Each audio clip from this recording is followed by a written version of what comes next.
प्यारे विद्यार्थियों, आज हम आपके समक्ष है एक आवेदन पत्र जो कक्षा 6वीं, कक्षा 7वीं, कक्षा 8वीं यहाँ तक कि आपके उनके आगे की कक्षाओं के लिए भी लिखा जाता है। क्या? आवेदन पत्र। आवेदन पत्र कैसे करें, कैसे लिखें, कैसा हो सरल तरीका, देखें ये सरल तरीका कैसा है।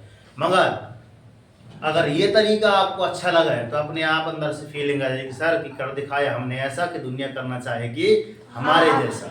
चलिए देखते हैं। छुट्टी के लिए आवेदन पत्र, इसी को आप क्या बोल सकते हैं सर? प्रार्थना पत्र। जस्ट अपनी क्या आरंभ होने वाली है अभी परीक्षाएं, जिसको आप क्या बोलते हैं? हाफ ईयरली एग्जाम, अर्थात अर्धवार्षिक परीक्षाएं। उनमें ये पूछा जाता है क्वेश्चन कि आप अपने प्रधानाचार्य या फिर अपने प्रिंसिपल, जो क्या बोला जाता है, क्या बोला जाता है? हेडमास्टर। हिंदी में कुछ और, प्रधानाचार्य बोला जाता है। क्या बोला जाता है? प्रधानाचार्य। उनके लिए छुट्टी के लिए आवेदन पत्र लिखिए, उनके लिए नहीं, उनके माध्यम से। चलिए देखना ध्यान से कैसे होता है। तो यहाँ पे लिखते हैं सर छुट्टी के लिए आवेदन पत्र, हेडिंग डालते हैं। तो आपको ऐसे हेडिंग डाल के एक बॉक्स में लिख लेना है, ये हेडिंग डालिए। ओके, चलते हैं। सबसे पहले आपको ये लिखा है सेवा में, तो ये जो लाइन खींची है सर, ये आपकी क्या है? हाशिया वाली। ठीक है, ये आपके अंदर हाशिया वाली लाल लाइन जिसको कहते हैं, वो ऐसे लिखा जाता है। मैं बता रहा हूँ, ओनली पैटर्न बता रहा हूँ। लिखा तो है, आपने कई बार लिखा होगा, मगर देखिए ध्यान से। यहाँ पे सब सर्वप्रथम क्या लिखना है? सेवा में, और एक छोटा सा अल्पविराम लगा देना है सेवा में। जस्ट इससे कुछ दूरी में अगली वाली नीचे वाली लाइन में लिखना है सर, श्रीमान प्रधानाध्यापक महोदय जी। अगर हम किसको लिख रहे हैं? 9वीं के बाद लिख रहे हैं। ये किसके लिए है? आपका 6वीं से 8वीं तक के लिए। और पहली, दूसरी वाले, तीसरी वाले तो उनको होता नहीं, समथिंग तीसरी से 5वीं वाले, मतलब तीसरी से लेकर 8वीं तक ऐसे लिख सकते हैं प्रधानाध्यापक। उसके बाद होता है आपका प्रधानाचार्य, ठीक है ना। और उसके बाद अपने कॉलेज वगैरह में भी लिख रहे हैं, वहां भी वैसा अलग से लिखा जाता है, ठीक है ना। तो श्रीमान प्रधानाध्यापक महोदय जी, शासकीय एकीकृत माध्यमिक विद्यालय तरसुमा। यदि हमारा विद्यालय क्या है? तरसुमा, तो हम ये वाली लाइन लिखेंगे। मगर यहाँ पे कुछ बच्चे क्या है सर? सिलौंडी से आते हैं, तो कुछ कन्याशाला से भी आ रही हैं, तो क्या लिखेंगे सर? शासकीय कन्या माध्यमिक विद्यालय सिलौंडी, ये कन्या है ना, कुछ छात्राएं जो आ रही हैं ऐसा लिखेंगे। फिर या क्या लिखेंगे? कुछ बरपुर घुघरा से आ रहे हैं, झिरमिला से, क्या लिखेंगे बच्चों? शासकीय एकीकृत माध्यमिक विद्यालय बड़पुर, ठीक है। आगे चलते हैं। या फिर कुछ हंसवाहिनी मां सरस्वती है ना, हंसवाहिनी अर्थात हंस में विराजी हैं। फिर क्या लिखा? विद्यादानी, विद्या देवी है ना। तो विद्या मंदिर मिडिल स्कूल आपका सिलौंडी से। कुछ बालक कहां से आ रहे हैं, तो ये लिखेंगे। या शासकीय बालक उच्चतर माध्यमिक विद्यालय, उच्चतर क्यों लिखा है पता है? क्योंकि ये 12वीं तक स्कूल है।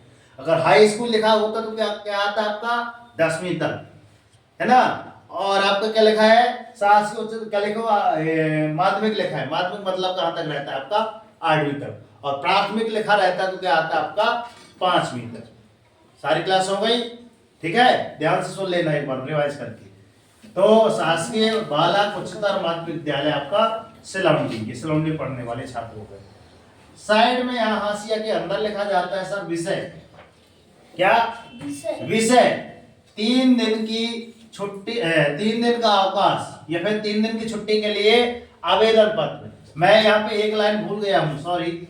यहाँ पे इससे पहले विषय के पहले यहाँ पे एक लाइन भूल गया हूँ, सॉरी माय मिस्टेक। यहाँ पे आप लिख लेना सर, क्या लिखना है? अंदर द्वारा,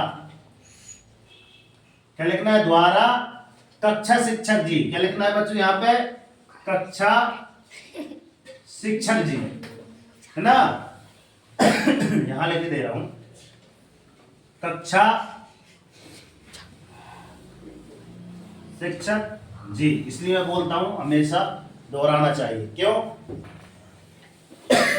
क्यों? वास्तव में इसके बाद लिखने के बाद हम एनालिसिस करते हैं तो कुछ कमियां नजर आ जाती हैं, ठीक है ना।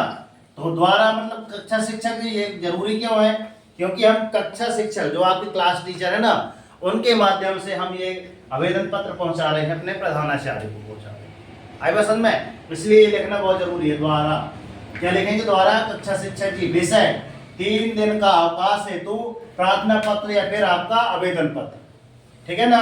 आगे चलते हैं महानुभाव। महानुभाव बिल्कुल जैसे आपका सेवा में लिखा था वैसे आपको महानुभाव लिखना हो, यहाँ पे आपको अल्पविराम लगाना है। फिर लिखा है यहाँ पे सविनम्र, विनम्र निवेदन है नहीं, सविनम्र निवेदन है। तो और ज्यादा से ज्यादा हम ऐसे वर्णों का यूज करें जो एक अलग ही अंदाज होते हैं, है ना।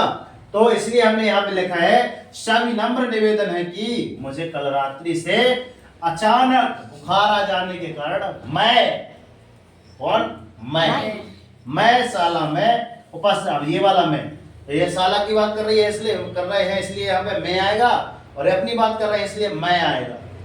तो मैं शाला में उपस्थित होने में, एक में ये है, दूसरा मैं है ना, पकड़ी न बन जाना, मैं होने में असमर्थ हूं।